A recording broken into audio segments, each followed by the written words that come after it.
It has now been confirmed that a chemical weapon was used in an attack on a Damascus suburb last August. This triggered intense diplomatic activity and, in less than a month, the international community obtained a commitment from the Syrian president to destroy the country's chemical weapons stockpile. The MSF team based in the Aleppo region shared their thoughts with us. Le coordinateur du projet à Alep ainsi que le reste de l'équipe a proposé de faire un article pour dénoncer l'indifférence de la communauté internationale vis-à-vis de la population de Ghouta à Damas et aussi vis-à-vis de la population en général en Syrie qui subissent des bombardements quotidiens et massivement. On trouve qu'il y a une situation absurde. D'un côté, il y a une communauté internationale et notamment la Russie qui est capable d'imposer au gouvernement syrien la destruction de leur arsenal chimique, mais en même temps cette communauté internationale et notamment la Russie est incapable d'imposer au gouvernement syrien l'acheminement de l'aide humanitaire dans le Ghouta à Damas où il y en a des dizaines de milliers, où il y a des dizaines de milliers de populations qui sont bloquées sans assistance humanitaire. While the chemical weapon attack in August did take the horror to a new level, recent diplomatic negotiations barely touched on the issue of aid for the Syrian people. Depuis le début du conflit, le gouvernement syrien bloque toute aide humanitaire régulière, en tout cas,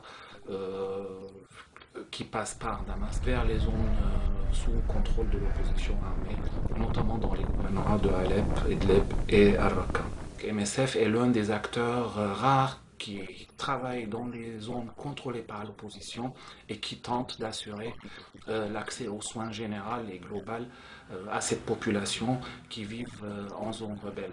Mais MSF ne peut pas prétendre qu'on couvre le besoin médical de toute cette population.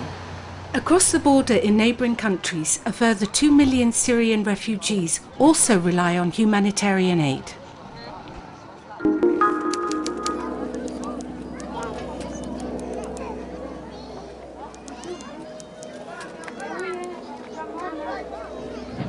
In Nord Kivu, population movements are never-ending. Since the exodus of the Rwandan Hutus in 1994, these camps have become a refuge for successive waves of displaced Congolese. In Mugunga 3 camp, as elsewhere, the conflict between the Congolese army and the rebels dictates the pace of people's daily lives. En ce moment, le camp de Mugunga 3 est occupé environ par 15 à 20 000 personnes. Et la moitié était déjà là l'année dernière. Et une autre partie est arrivée après la prise de Goma par le M23 au mois de décembre. Donc ils s'étaient d'abord établis sur des camps au nord de Goma. Et quand le M23 a pris Goma, ils ont fui le nord de Goma vers Mugunga, où ils sont installés. MSF is working in Mugunga 3, providing healthcare to people living in the camp. The cases we see most in this clinic are respiratory infections, diarrhea and malaria. The teams also treat victims of sexual violence. This summer, heavy fighting broke out behind the camp and nearby town Goma was bombed. Il y a eu aussi des échanges de tirs entre les forces rebelles et l'armée congolaise qui se sont faites au-dessus du camp. Donc avec quelques obus qui sont tombés, ça c'était au mois d'août et au mois de mai. Donc la situation est un peu précaire et pour le moment on n'a pas beaucoup de visibilité sur la pérennité du camp, sur le fait que les gens vont pouvoir ou pas rentrer chez eux dans les mois qui viennent. Everyone here is ready to up and leave at a moment's notice, as people in the region are displaced time and time again, forever waiting for a peace agreement that never comes.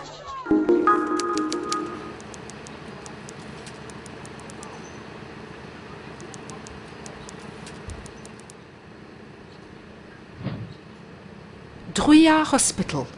A patient arrives in an ambulance, yet another road accident casualty, one of the main causes for admission here. Unregulated traffic, vehicles and roads in a poor state of repair all take their daily toll. Initial x-rays showed that this woman has fractured her ankle. Some 50 people come to the emergency room every day, and half require surgery. Apart from road accidents, patients have usually fallen victim to gun and knife crime. Here in the operating theatre is a young woman, also injured in a road accident. Several surgeons work together to try and save her leg.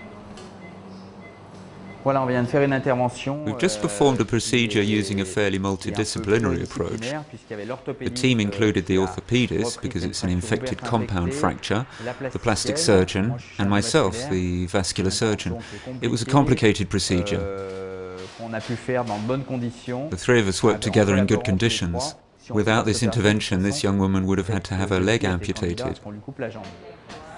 During their stay in Drouillard, which can last several weeks, patients receive psychological support and physiotherapy to give them the best quality of life possible when they leave.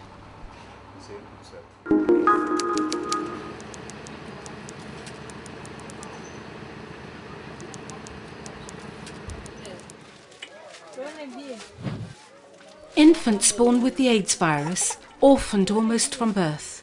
The epidemic has torn apart many families in Swaziland.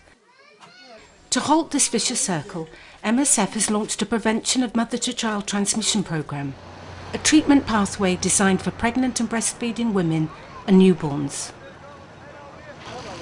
Starting a lifelong antiretroviral treatment means that I'll have a healthy life, and my kids too. I always encourage people to take action. Taking antiretroviral treatment is not the end of your life. You can still have a happy life. Persuading pregnant women to get tested and start treatment, if and when necessary, is no easy task. This is the first time they are coming to the facility, they are pregnant, and you tell them there's treatment for the rest of your life. They just develop fear before even they take the treatment itself. MSF and the Ministry of Health have just rolled out an innovative and simplified treatment protocol called B+, for mothers and children in Klangano. Thanks to community mobilisation efforts, women in the most remote areas can also join the programme. MSF is planning to place 2,000 pregnant and breastfeeding women in Klangano on antiretroviral treatment over the next 4 years.